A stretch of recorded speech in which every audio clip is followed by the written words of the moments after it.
Merci.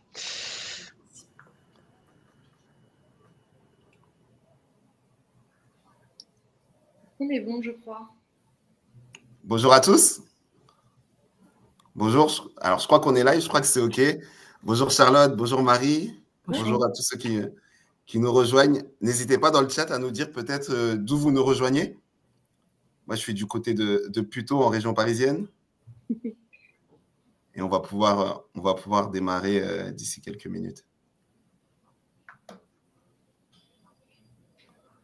Ah oui, de Rennes, d'Avignon. Je crois qu'on aura les 4 coins de la France qui seront représentés aujourd'hui. Il y a de Lille, un peu plus haut. Je suis à côté de Marseille, grand soleil. Il y a Marie qui est pas loin. Oui, bonjour. Partagez le soleil. Excellent. Donc, il est 14h05. On va pouvoir démarrer. Merci à tous de nous avoir rejoints. Alors, en 2025, être RH, ce n'est pas une mince affaire. Hein. Parce qu'en 2025, être RH, c'est avoir Paul, un cadre expérimenté qui vient frapper à votre porte et qui vous dit j'aimerais privilégier le télétravail. Venir au bureau un jour par semaine, c'est largement suffisant. C'est aussi être RH en 2025, c'est aussi avoir Léa, 25 ans, qui refuse une mission et qui vous dit désolé, hein, cette tâche, elle ne correspond absolument pas à mes valeurs, je peux pas la faire.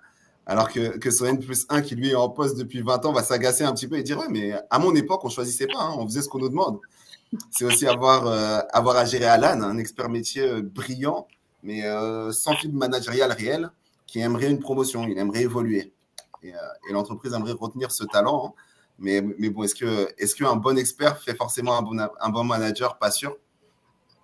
Et c'est également composé avec la direction, bien sûr. Hein, composé avec la direction qui, elle, va exiger plus de performance. Et peut-être que vous vous demandez si la solution, ce ne serait pas paradoxalement de réduire la charge de travail pour préserver l'engagement, la productivité et maximiser la performance. Donc, bienvenue à tous, bienvenue dans le monde des RH en 2025 où les décisions sont plus complexes, plus polarisantes que jamais et où les réponses d'hier vont plus tout à fait fonctionner.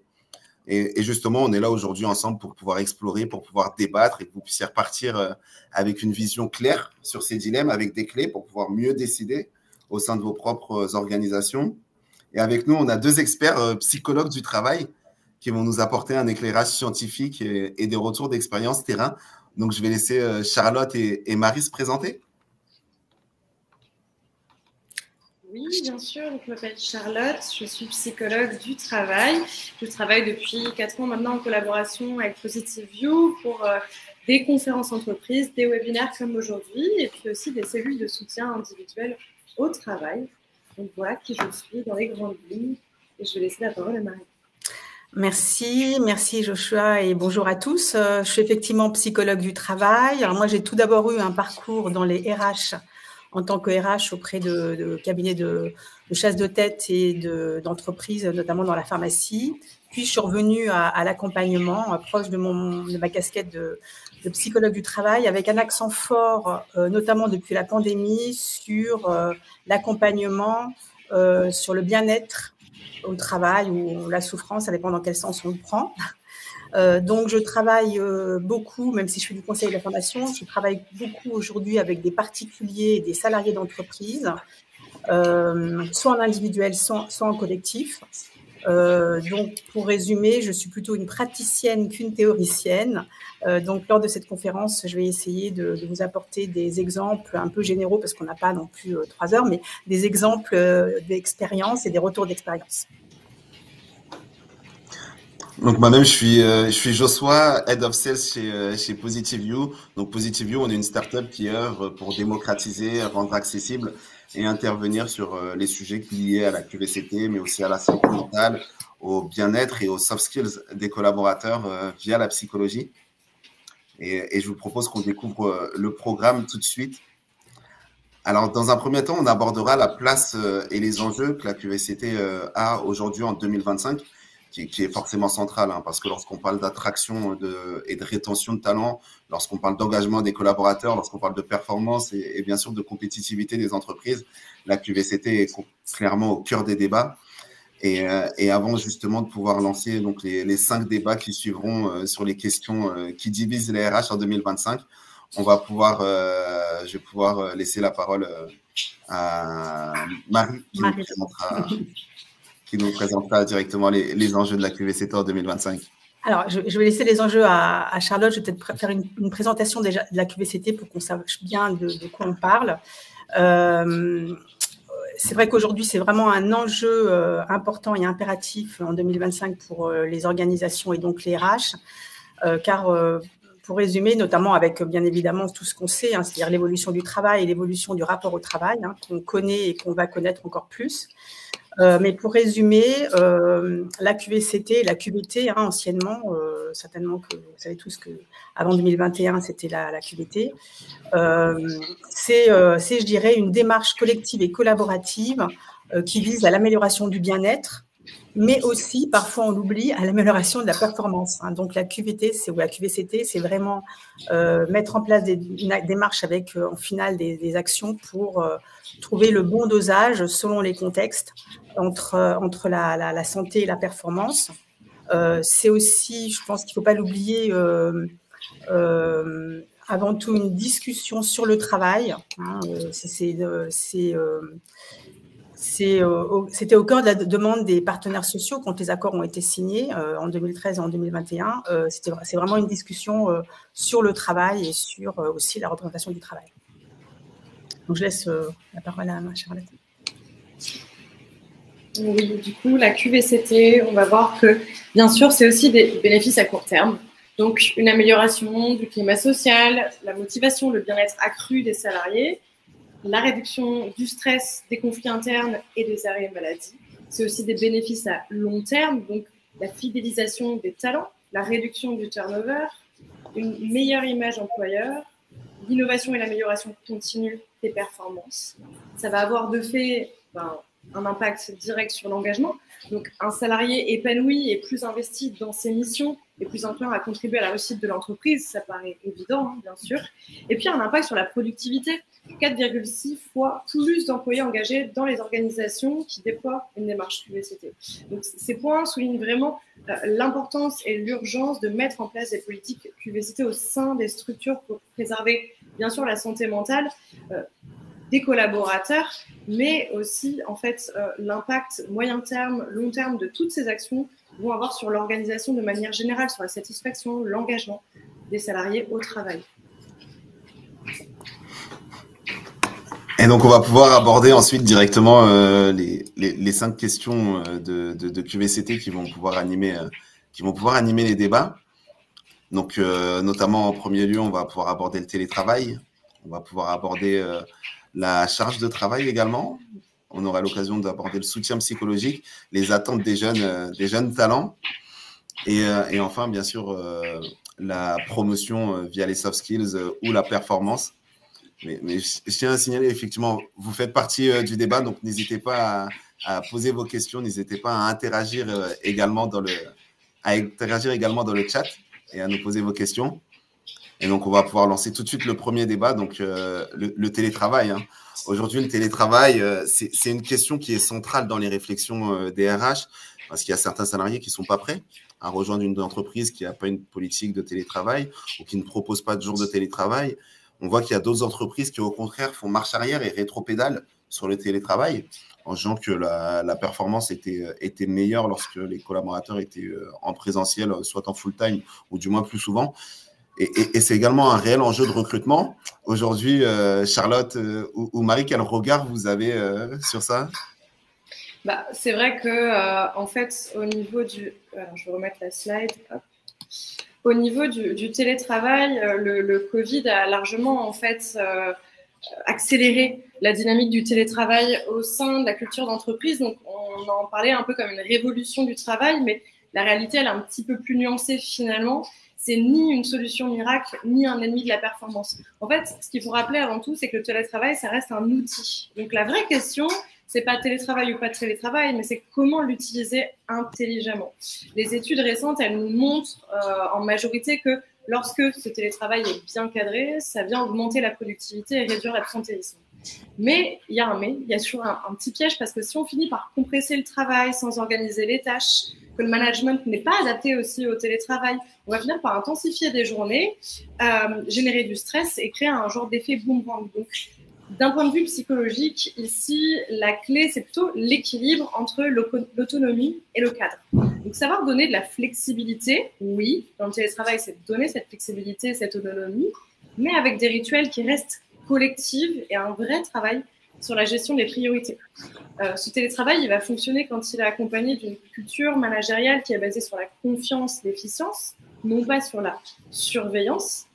Donc, effectivement, on peut dire que le télétravail peut augmenter la productivité parce qu'il vient supprimer le temps de transport qui fait que ça va être réinvesti dans le travail, qu'il va y avoir une meilleure gestion et une meilleure autonomie parce qu'on a un meilleur équilibre entre la vie pro, la vie perso, qu'il y a moins d'interruptions, une meilleure concentration. Mais il y a quand même des limites qu'il faut noter. C'est que aussi, pas mal d'études montrent que 2 jours de télétravail par semaine viennent augmenter largement la productivité. Cependant, au-delà, on peut voir une petite baisse.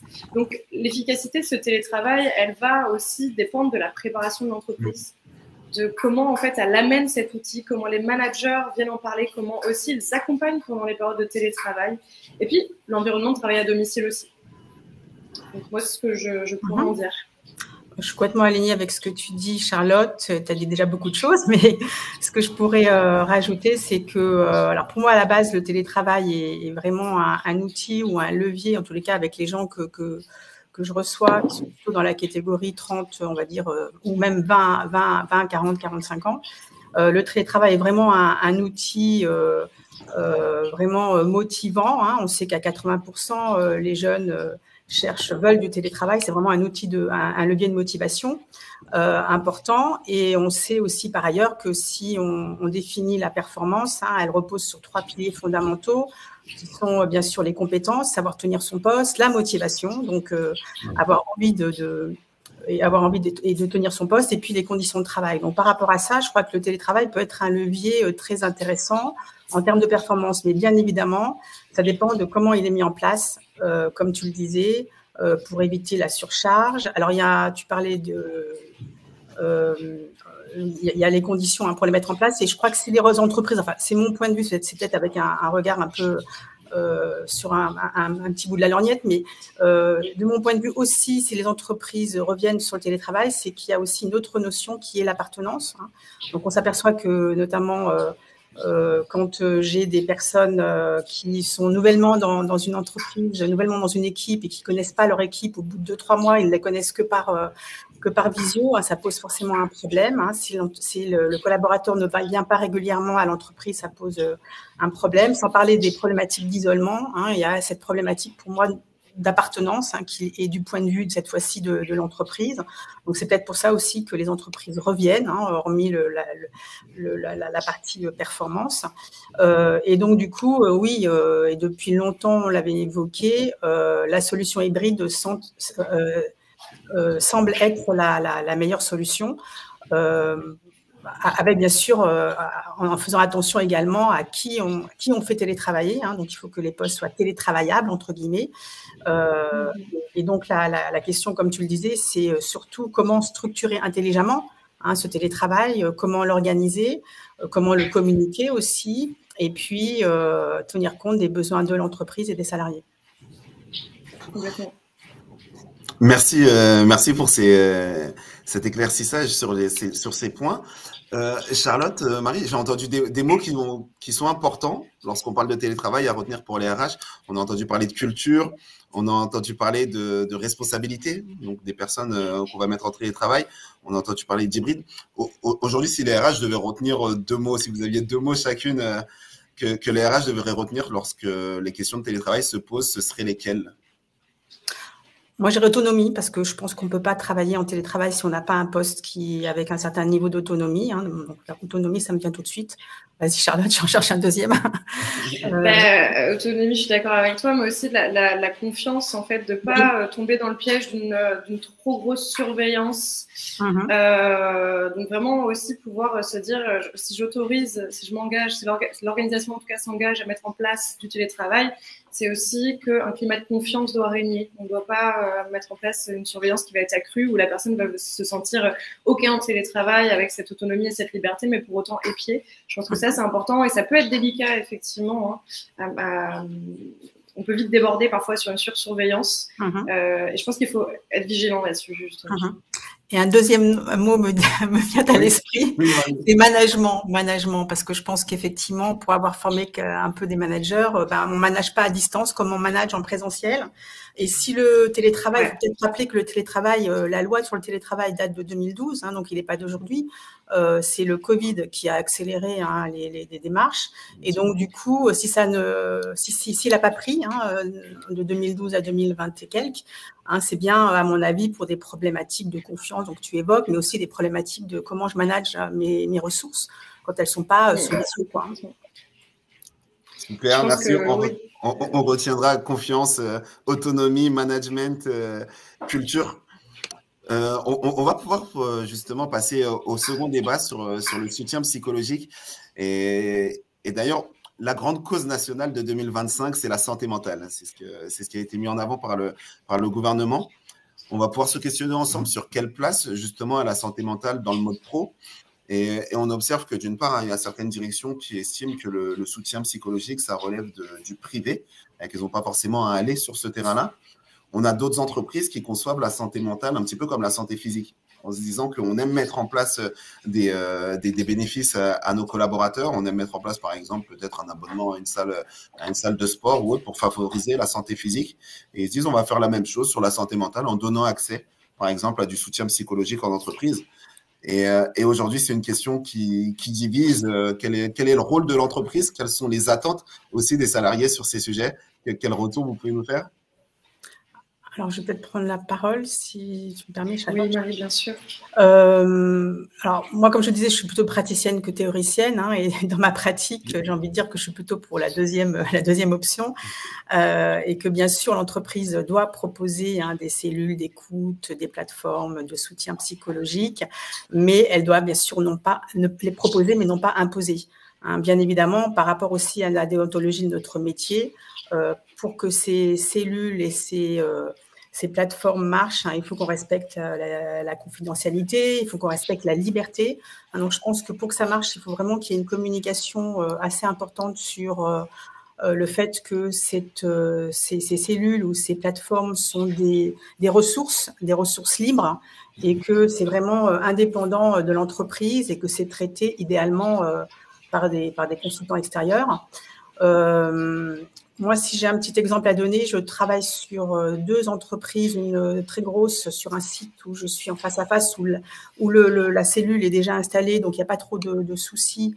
Mais on voit bien évidemment qu'il n'y a que 10 à 20% des personnes qui osent utiliser, alors est-ce que c'est représentatif des gens qui sont en malaise, je ne sais pas, mais qui osent utiliser la cellule d'écoute, peut-être pour cet élément-là, cette peur d'intrusion, je ne sais pas.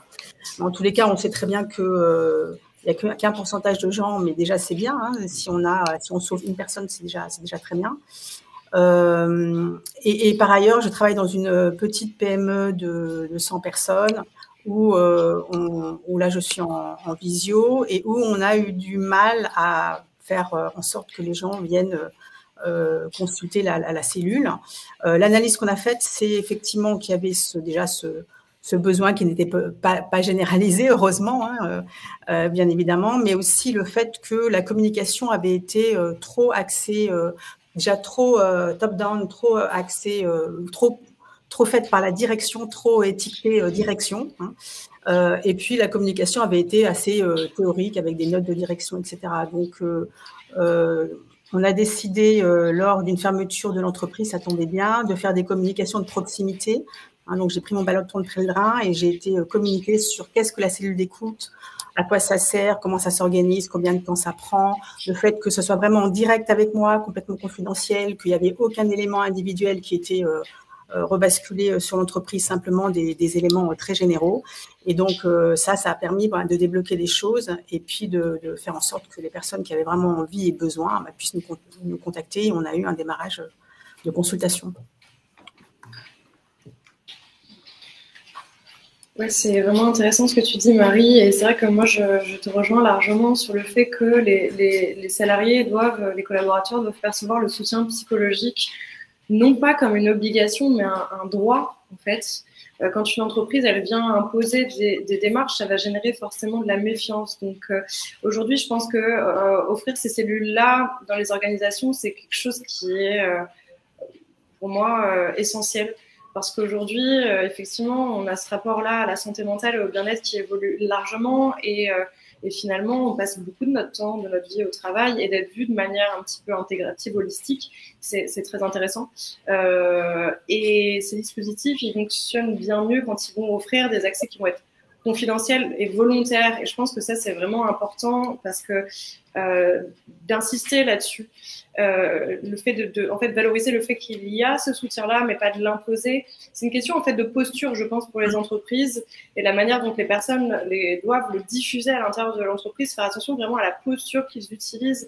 Il faut créer vraiment un cadre bienveillant, accessible, sans infantiliser, forcer ou voilà.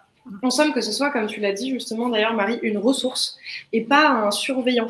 Donc, je pense que c'est vraiment important de vraiment aussi appuyer sur le fait que cette ressource-là, elle est mise en place par l'entreprise, mais auprès d'un intervenant externe. Ça, je crois que c'est vraiment essentiel. Pourquoi pas d'ailleurs amener l'intervenant à s'exprimer externe, à expliquer la chose pour que le collaborateur comprenne bien que en fait, il n'y a pas de danger pour lui, qu'il n'y ait pas de méfiance, il n'y a pas de mécanisme de méfiance qui vienne un peu troubler en fait cette dynamique et gâcher un peu en fait finalement la ressource. Donc ça, je pense que voilà, je voulais juste appuyer là-dessus à nouveau. Je pense que c'est vraiment important. Complètement, c'est très intéressant et je suis parfaitement aligné.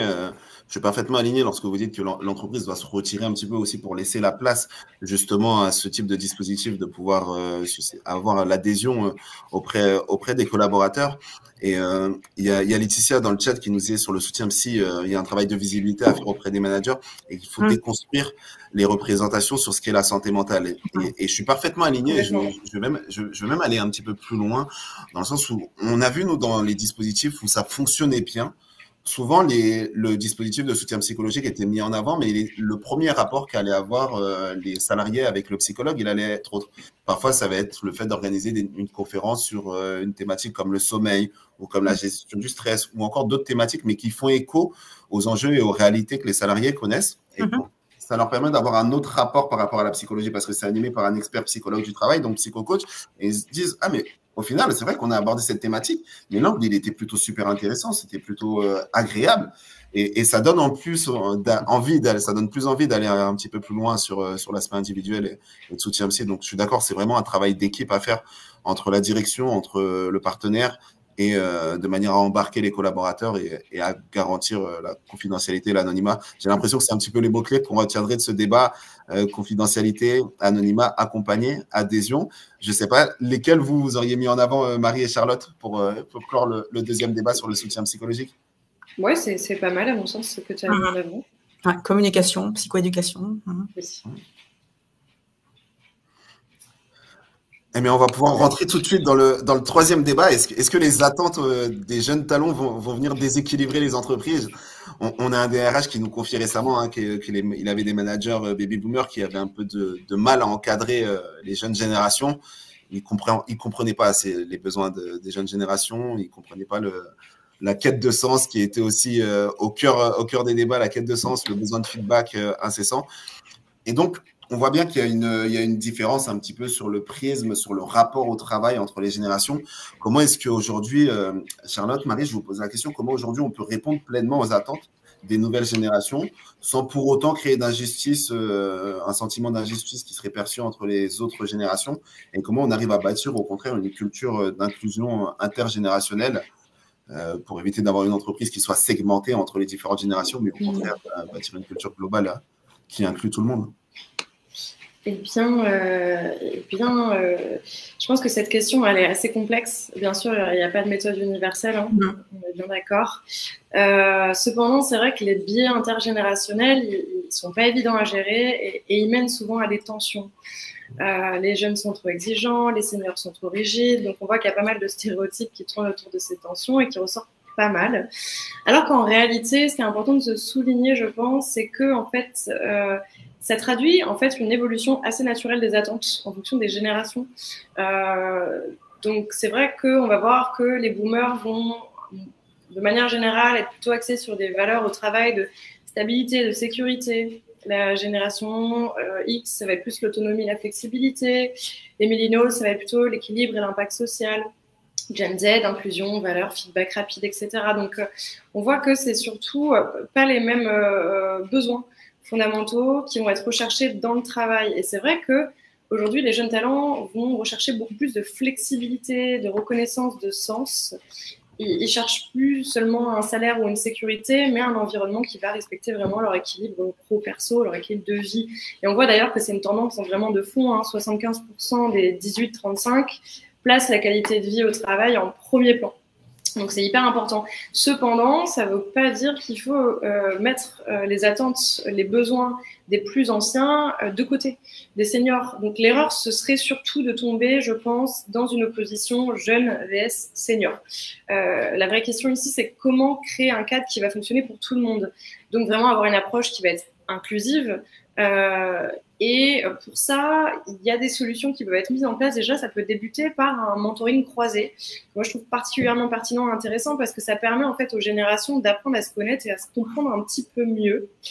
Bien sûr, une plus grande flexibilité. Je crois que c'est au-delà de la santé mentale, la flexibilité reste le mot aussi de 2025. Je pense que c'était surtout celui de 2024, mais je crois qu'il faut le garder dans la QVT vraiment.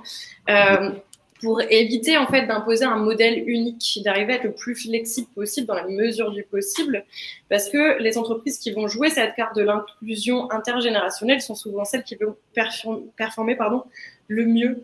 La QVCT, elle doit pas être pensée pour une génération spécifique, mais pour toutes. Donc l'idée, c'est pas de faire des concessions, mais plutôt d'aller vers une évolution naturelle du travail plus flexible de manière générale.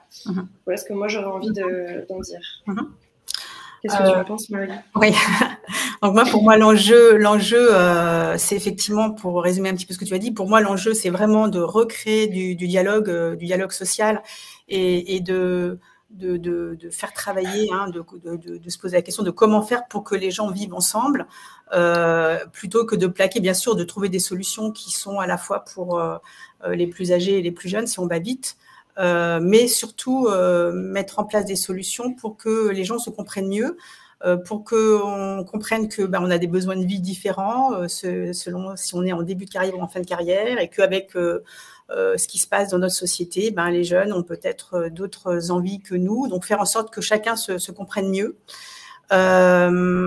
Comme exemple, moi j'ai l'exemple des EHPAD, hein, qui sont des environnements avec des contextes de travail assez dégradés, où il y a souvent des conflits de génération, avec les plus anciens, donc aides-soignants ou infirmiers, hein, les plus anciens qui cherchent avant tout, bien évidemment, le confort, la sécurité, à endosser, hein, les problématiques de charge de travail, les problématiques d'absentéisme, etc. Et les jeunes aussi, mais les jeunes sont plutôt et très souvent axés sur l'avenir, comment je fais pour moi, ce que je veux, c'est apprendre davantage, pouvoir progresser, pouvoir passer un diplôme pour passer de ASH à AS, de AS à infirmier. Donc les préoccupations ne sont pas du tout les mêmes, mais pour autant, dans le travail ensemble, les anciens, quand on fait des analyses de pratique ou des groupes de parole, on s'aperçoit que les anciens disent les jeunes, ils sont plus consciencieux, hein, la fameuse phrase, ils sont plus au travail, ils veulent plus travailler, ils sont moins consciencieux, etc. Alors que la réalité, hein, c'est qu'ils ont pas du tout les mêmes attentes et les mêmes aspirations. Donc, hormis le fait d'apporter des outils, hein, en QVCT pour répondre aux attentes de chacun. Par exemple, une salle de repos ou mettre en place des parcours professionnels ou des VAE pour les plus jeunes, hormis en finale, hein, mettre en place certaines actions qui correspondent à l'ensemble de la population. C'est important de mettre en place des structures, des ateliers, des groupes de parole, des structures d'analyse de pratique pour faire en sorte que les gens se comprennent mieux, composent les uns avec les autres et puis travaillent davantage ensemble.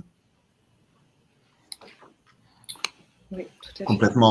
Complètement, merci Marie et Charlotte. Et effectivement, on retiendra que c'est important que les générations puissent échanger ensemble. C'est important de créer ces espaces-là parce que ce qu'on remarque, c'est que lorsque ces générations se comprennent, lorsqu'on arrive à voir et à comprendre le prisme qu'a chaque génération sur le monde du travail, et ben au final, on obtient des collaborateurs qui sont pleinement engagés, qui arrivent à se comprendre et à mieux communiquer et travailler ensemble.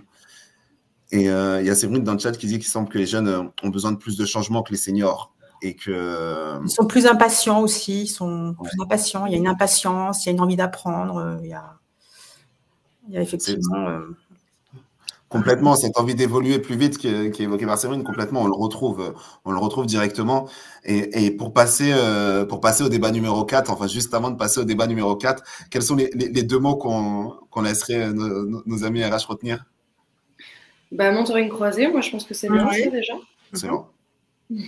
Excellent. Je prends mentoring croisé. Il y a un autre sujet qui divise beaucoup. Donc, il y a une promesse qui séduit. Hein. Il y a une promesse qui est séduisante, c'est moins de charge de travail pour autant, voire plus de productivité. Aujourd'hui, est-ce qu'on est dans le mythe? Est-ce qu'on est dans la réalité? En tout cas, ce qui est clair, c'est qu'aujourd'hui, entre la charge de travail qui est donnée par l'employeur, la charge de travail réelle du salarié et enfin la charge de travail perçue par ce dernier, ce n'est pas toujours simple de naviguer. Est-ce qu'on peut réduire la charge de travail sans perdre en compétitivité? Est-ce qu'il faut repenser un petit peu les tâches inutiles plutôt que de réduire les heures? Est-ce qu'il faut mieux prioriser? Aujourd'hui, les entreprises qui expérimentent la semaine de 4 jours, j'ai vu dans le chat qu'on y faisait référence et ça va être l'occasion de pouvoir évoquer aussi la semaine de 4 jours. Est-ce qu'elles réussissent vraiment? Est-ce que c'est un succès ou est-ce qu'au contraire, on voit des rétropédalages? Donc, comment s'assurer aussi que moins de travail, ça ne représente pas plus de pression? Donc, la thématique de la charge de travail, elle est vague et j'imagine que je sais d'ailleurs que vous avez pas mal de choses à nous dire dessus, Charlotte et Marie. De manière générale, on sait par des études que la réduction du temps de travail peut améliorer la productivité ou la maintenir si elle s'accompagne d'une réflexion sur comment on travaille et sur l'organisation du travail. À cette condition, parce que mathématiquement, si sur une semaine de 4 jours, je garde le même travail et je travaille de la même manière, bien évidemment, ça provoque mathématiquement du stress et de la fatigue.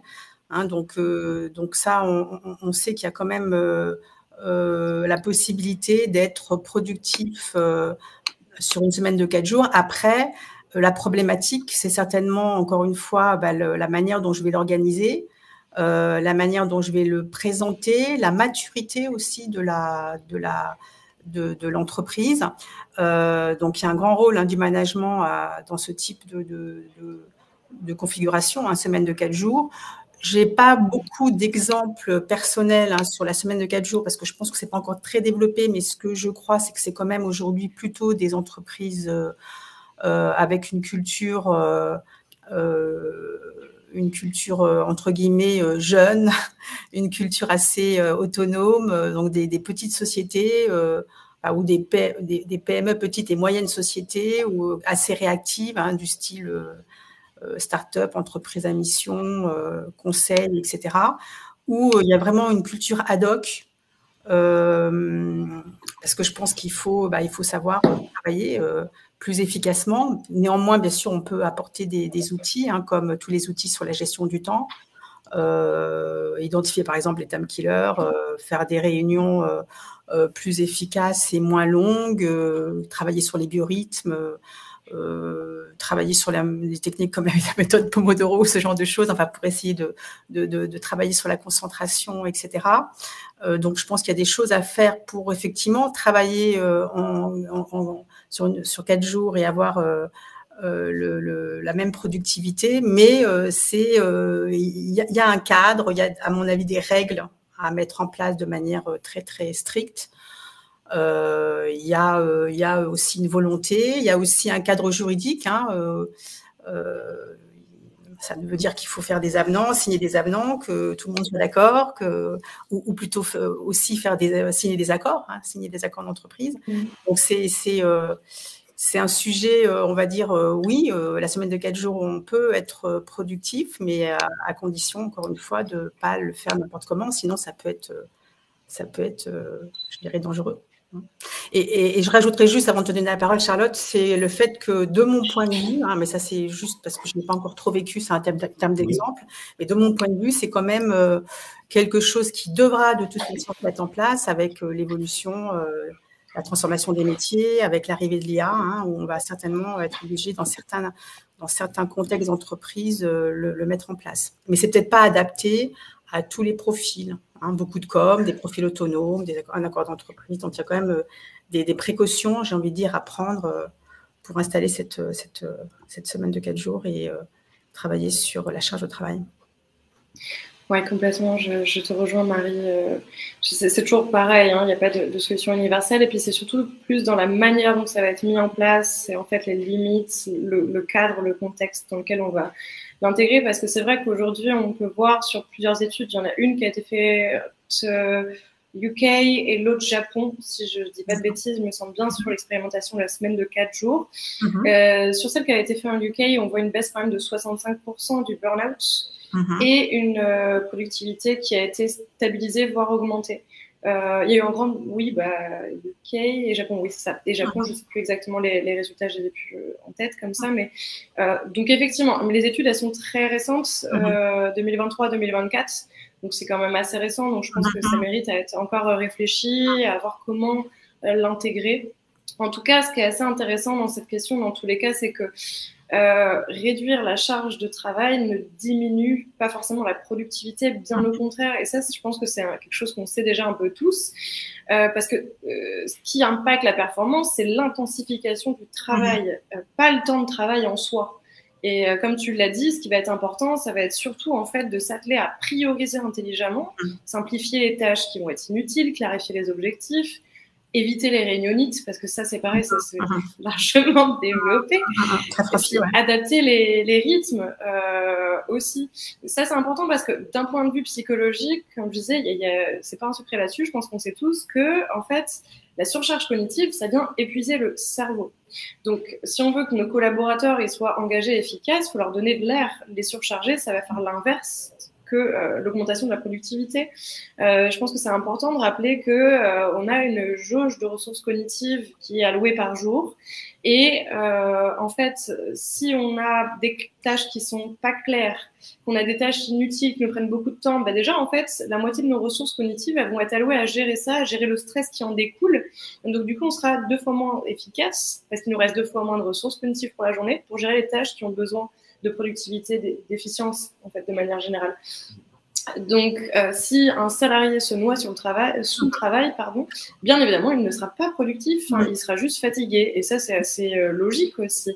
La charge mentale, si elle s'accumule, on a quelqu'un qui va être de plus en plus fatigué en face de nous et c'est tout. On ne peut pas avoir quelqu'un qui va être plus productif. Ça, c'est pas vrai.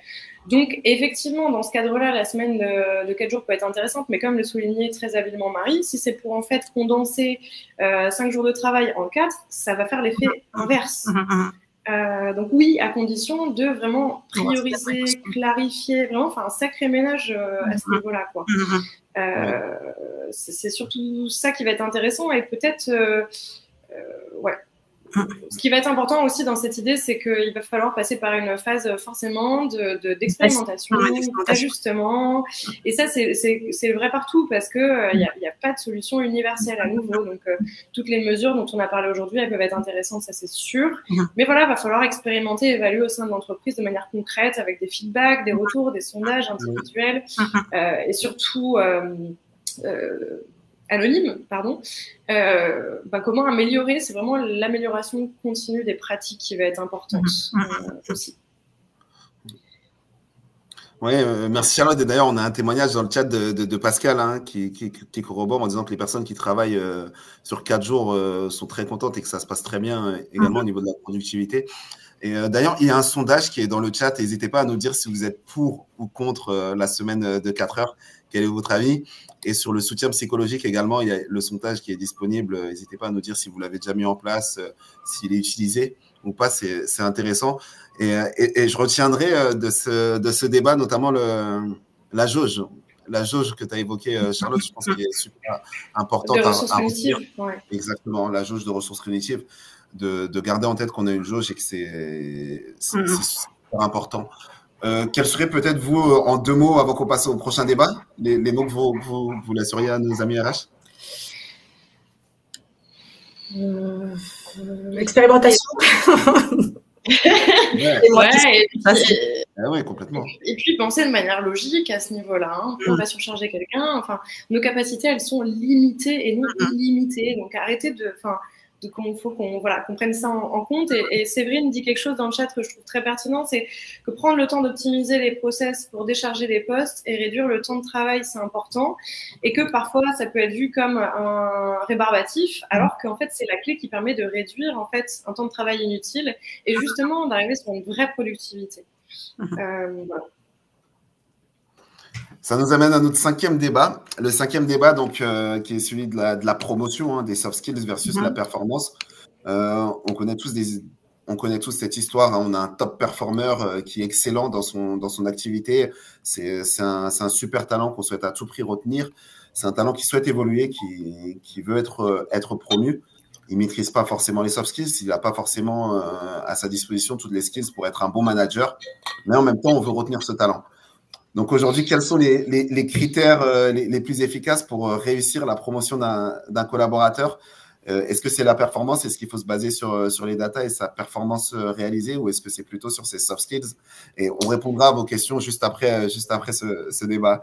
Je vous laisse répondre. Ouais, je vais commencer. Je pense que, en fait, aujourd'hui, la notion de soft skills, c'est largement fait une place dans le monde du travail et elle devient très, très, très importante. Aujourd'hui, on voit largement aussi dans des entretiens d'embauche que cette notion de soft skills va être parfois plus valorisée qu'un savoir technique. En fait, soft skills, ça va être l'intelligence émotionnelle, la capacité d'adaptation, la communication. En fait, c'est vraiment des compétences clés. Et c'est pas un effet de mode. C'est vraiment aujourd'hui, on va voir que quand même, selon pas mal d'études, les leaders les plus performants sont ceux qui vont maîtriser des soft skills à 68%, contre 32% pour l'expertise technique seule. Pourquoi? Parce que dans un monde où tout évolue hyper vite, un bon manager, ce n'est pas juste un expert. C'est quelqu'un qui va savoir écouter, comprendre, motiver, fédérer. Donc pour faire ça, avec une équipe, être humain avec des humains, il faut forcément de super bons soft skills, ou en tout cas les développer, ou apprendre à les développer. Donc, c'est même plus choisir entre performance et soft skills, c'est valoriser les deux et l'association des deux. Un bon leader, c'est pas seulement quelqu'un qui sait faire, c'est quelqu'un qui sait faire et qui sait montrer comment faire aussi. Donc, ça va bien au-delà, en fait. Je pense que c'est pas tant une opposition, parce que la performance, à mon avis, vient de justement ces deux côtés. Le côté technique et le côté soft skills. Cependant, c'est vrai que le côté soft skills est de plus en plus valorisé, ce qui est normal parce que c'est aussi pour moi, le grandir ensemble de manière générale au sein de l'entreprise. Donc, ouais, l'intelligence émotionnelle aujourd'hui et l'adaptabilité sont quand même classées parmi les 5 compétences clés de l'avenir au travail et ça paraît, je pense, normal pour vous tous et toutes si vous entendez ce que je viens de dire. Ça paraît assez logique finalement. Oui, complètement. Je pense qu'on serait tous alignés. Hein. Oui, Marie, je t'en prie. Oui, il n'y a pas de débat sur les soft skills dans le monde d'aujourd'hui où il faut s'adapter, il faut être agile, etc. Moi, je donne des cours sur les soft skills à des jeunes étudiants. Et j'ai l'habitude d'expliquer ce que c'est. Et pour moi, je dis que c'est un moteur de la performance parce qu'un soft skills, qu'est-ce que c'est? C'est ce qui détermine comment. Donc, j'insiste sur le comment. Le soft skill, c'est comment je vais mettre en application ma compétence technique. Donc, en situation professionnelle. Donc, pour moi, le soft skill, c'est un ingrédient qui finalement multiplie ou remplace la faiblesse au niveau d'une compétence technique. Alors, c'est dit de manière un peu simplifiée, mais c'est pour montrer que, bien évidemment, le soft skill, c'est vraiment un plus concernant la compétence et bien évidemment c'est du coup comme on l'a dit tout à l'heure c'est vraiment un ingrédient fort pour la performance et je rejoins Charlotte quand elle dit aujourd'hui et d'ailleurs pareil dans les accompagnements managériaux ou les évaluations managériales que je fais c'est évident quand on essaie de repérer dans une organisation, excusez-moi de dire ça comme ça, mais les meilleurs managers, les managers les plus performants ou les plus reconnus en tous les cas, c'est peu souvent, alors que inversement, c'est ceux qui sont nommés très souvent, mais c'est peu souvent les experts qui ont été promus. Hein. C'est souvent des personnes qui, c'est pas les experts, c'est pas ceux qui sont les meilleurs techniquement, mais c'est ceux qui ont, entre guillemets, les meilleurs soft skills. Donc ça, voilà, je pense que c'est assez évident sur cette question-là qu'il n'y a pas d'opposition. Hein, c'est vraiment, pour moi, c'est un multiplicateur. Et puis en plus, je rajouterais peut-être que l'intérêt aussi, encore une fois, si on se projette dans le monde de demain, hein, on sait qu'aujourd'hui aussi que les soft skills, c'est les compétences qui sont les plus difficiles à automatiser. Encore aujourd'hui. Hein, peut-être que dans encore plus loin, ça ne sera pas le cas. Hein, mais encore aujourd'hui, c'est ce qui fait la différence entre nous et l'IA, le robot. Hein, donc, c'est d'autant plus important de valoriser. Et d'ailleurs, si je peux rebondir aussi, justement de le valoriser, mais aussi justement que les entreprises acceptent de former les managers aux soft skills et puis de les intégrer éventuellement dans des évaluations pour optimiser. Les soft skills, ça va être important aussi, pas juste, voilà, on n'est plus que de mettre l'accent sur la valeur technique, il y a aussi cette valeur plus humaine en fait qui ressort. Et la question, c'est, je boucle, la question, c'est certainement que la difficulté, hein, c'est vraiment comment j'identifie et comment je développe. Alors peut-être que ça sera l'objet d'un autre séminaire organisé par Positive You, mais comment j'identifie, comment je développe les soft skills. Hein, ça c'est la question, la problématique, c'est aussi ça, c'est que souvent les gens se trouvent un peu démunis. Hein, une compétence technique, c'est assez facile hein, au niveau de la GEPP de mettre en place, enfin de mettre en place référentiel, etc. Les soft skills, c'est un peu plus compliqué. Avec plaisir, en tout cas, pour l'organisation d'un webinaire sur cette thématique. Et il y a tellement à dire sur ces sujets qui aujourd'hui cristallisent justement les questions qu'on peut avoir au niveau des RH. On est en train dans le chat qui parlait de la digitalisation du travail, de l'intelligence artificielle également qui prend une place prépondérante aujourd'hui dans nos organisations et dans notre travail au quotidien, et la place du dialogue social. Donc effectivement, on ne peut pas aborder tous les thèmes en tout cas, mais c'est avec plaisir qu'on abordera ces sujets. D'ailleurs, n'hésitez pas dans le chat à nous mettre des thématiques que vous aimeriez voir adressées pour qu'on puisse les adresser dans nos futurs webinaires. Alors, avant de passer aussi à la présentation de Positive You pour pouvoir vous présenter également qui on est, je pense que c'est intéressant de faire un petit… de boucler en évoquant ce qu'il faut retenir et les recommandations clés que vous auriez, Charlotte et Marie.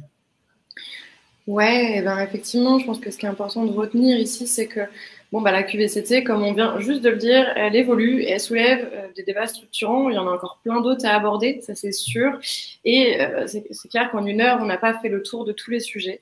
Mais en tout cas, c'est intéressant de pouvoir justement voir cette évolution et puis de participer en fait à ces débats sur la QVT aujourd'hui. L'adaptation et la flexibilité sont essentielles. On l'a dit, hein, c'est la santé mentale, flexibilité, adaptation. Voilà, ça reste pour moi 3 mots clés de la QVT 2025.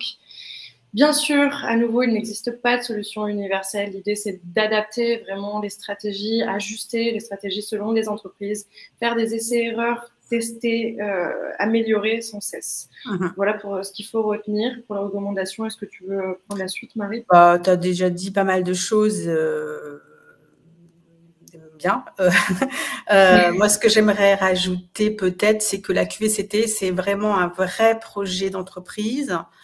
Qui doit être mené comme un projet d'entreprise avec un comité de pilotage, avec l'implication de toutes les parties prenantes, des IRP bien sûr, avec ce que tu as dit, des retours d'expérience, des expérimentations et des retours d'expérience, et beaucoup de communication. Et c'est absolument pas des solutions cosmétiques qu'on plaque. Puisqu'on ne fait plus trop aujourd'hui, mais quoique, moi je vois encore des solutions un peu comme, si je me rappelle bien, moi qui suis quand même de la génération, je ne vais pas vous dire laquelle, mais non, je me rappelle il y a 10 ans, il y avait à grande mode des CHO, des Chief Happiness Officer.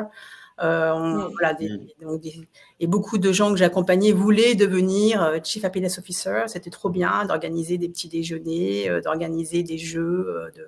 Et c'est vrai qu'aujourd'hui, 10 ans après, je pose la question, où est-ce qu'on en est ? Alors certainement que ces postes n'ont pas complètement disparu, mais on n'est plus dans ce format-là. On est plus vraiment à réfléchir d'une manière globale, générale, avec une vraie démarche globale. Merci. Je pense que on a rapidement évoqué en introduction Positive View. Ce que je vous propose, c'est de vous présenter très rapidement qui est Positive View et ce qu'on fait, et qu'ensuite on puisse répondre aux questions, Charlotte et Marie. J'ai vu qu'il y avait pas mal de questions dans le chat qu'on a mis en favori et qu'on va pouvoir reprendre. Alors, en quelques mots, comme je le disais, hein, Positive View, nous, notre mission, c'est d'œuvrer pour démocratiser, rendre accessible et agir sur la QVCT, la santé mentale et les soft skills. Et on le fait en s'appuyant aujourd'hui sur une quarantaine de psycho-coachs, donc des psychologues du travail experts, comme Marie et Charlotte, qui sont avec nous aujourd'hui, pour nous permettre de couvrir l'ensemble des spécialités, l'ensemble des thématiques qu'on peut être amené à rencontrer au sein de vos organisations. Et donc, ce qui est important, c'est de pouvoir adapter l'accompagnement à la réalité de chaque entreprise, de pouvoir répondre aux objectifs et aux attentes que chaque structure peut avoir. C'est pour ça qu'on va avoir des solutions individuelles comme le soutien psychologique par visioconférence, mais aussi des formations collectives où on va pouvoir adresser via des ateliers, des conférences, des formations. On va pouvoir accompagner les managers de manière individuelle, encore un petit peu plus poussée avec le psycho-coaching. Et bien entendu, avant de déployer des actions, c'est toujours intéressant d'avoir un aperçu, une vue globale sur les attentes des salariés et sur l'état actuel de la QVT. C'est pour ça qu'on fait des audits. Et parmi toutes les missions qu'on les RH, parce qu'on sait que vos missions sont souvent larges, hein, entre le recrutement, entre la QVCT, entre tellement de missions, on vous accompagne aussi par le biais de comités QVCT sur ces questions. Donc voilà, de manière très succincte pour Positive View, qui on est, qu'est-ce qu'on fait. On aura l'occasion de rentrer dans le détail de manière individuelle pour ceux qui souhaitent avoir un accompagnement un petit peu plus poussé.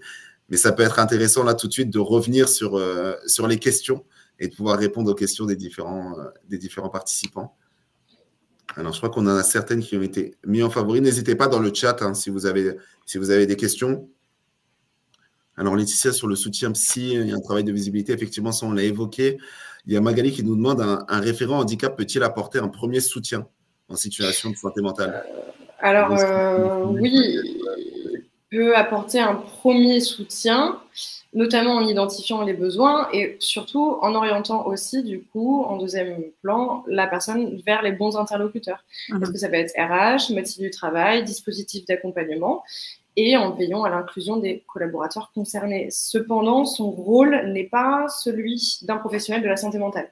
Donc attention, oui, il peut écouter et orienter vers les professionnels concernés, mais voilà, son rôle s'arrête là. C'est pas une thérapie, hein, on ne fait pas de thérapie. Par exemple, si on caricature un peu, hein, c'est pas l'objet de... C'est ça. Bien sûr. Il y a Valérie qui demandait est-ce que ça risque pas, en parlant du soutien psychologique, est-ce que ça risque pas de déborder sur des sujets autres que celui du travail?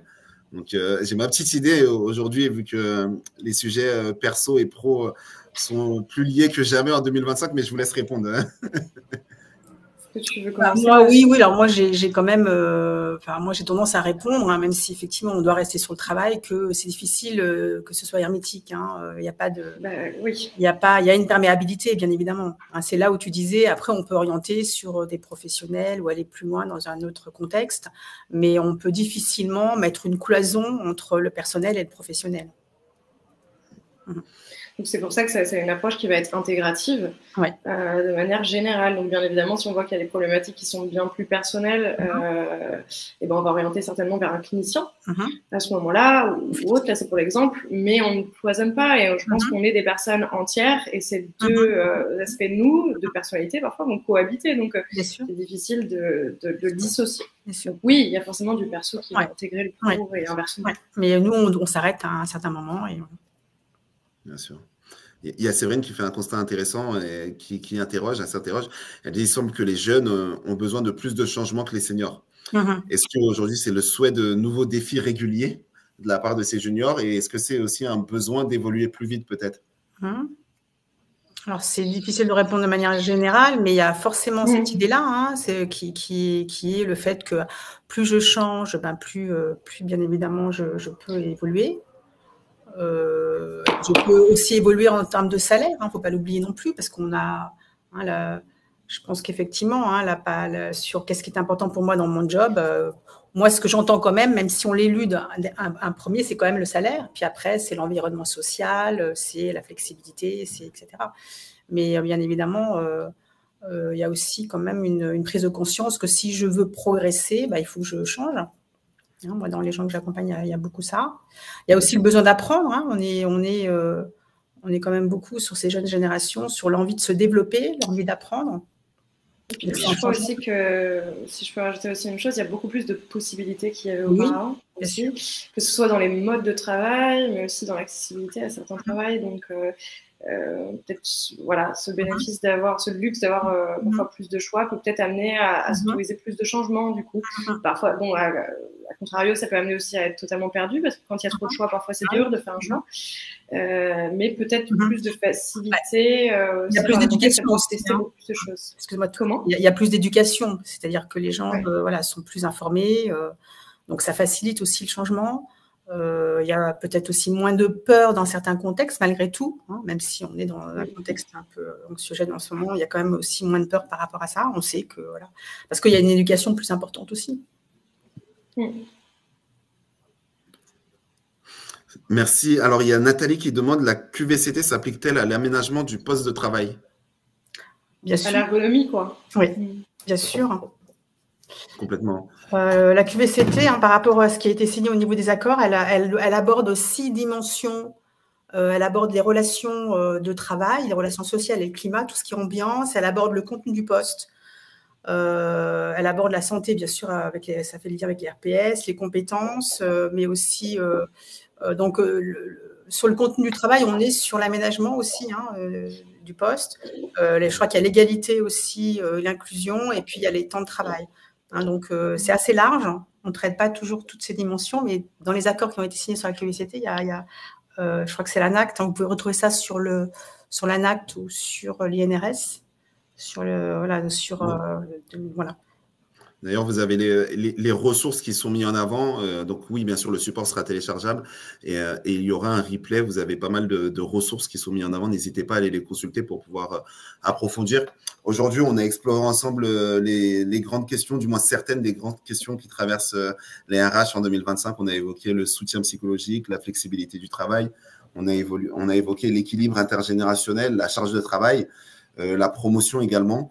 Ce qu'on retient au final, c'est qu'il n'y a pas de solution unique. C'est vraiment des équilibres qui sont à construire et qui sont à adapter en fonction de chaque entreprise, de chaque culture, de chaque équipe. Et si aujourd'hui, chaque entreprise est unique, chaque défi RH l'est aussi. Et si vous souhaitez aller plus loin pour adapter ces réflexions à votre contexte et trouver des solutions donc, qui répondront aux enjeux de votre structure, on vous met dans le chat le lien vers le calendrier Calendly. N'hésitez pas si vous souhaitez réserver un moment d'échange pour pouvoir discuter justement sur votre entreprise et sur ces enjeux QVCT.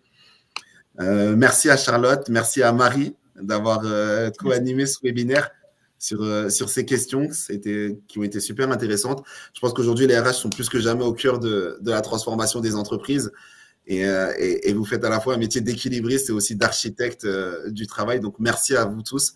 Merci pour votre participation. Si vous avez un mot de la fin, Marie et Charlotte, je vous le laisse. Et je vous remercie tous pour votre participation et je vous souhaite une excellente fin de journée. Écoute, de mon côté, je crois que c'est OK. On a déjà parlé. On a parlé. Peut-être dire que la QVCT, c'est le début de quelque chose. Parce que de la QVCT, on peut travailler sur plein de… c'est une espèce de problématique en araignée, quoi. On peut, du coup, travailler sur plein de choses en entreprise. C'est un peu central comme notion. La QVCT est centrale. Ce sera le mot de la fin. Merci à tous de nous avoir suivis. Merci. Excellente journée. Merci. Bonne journée. Bonne journée.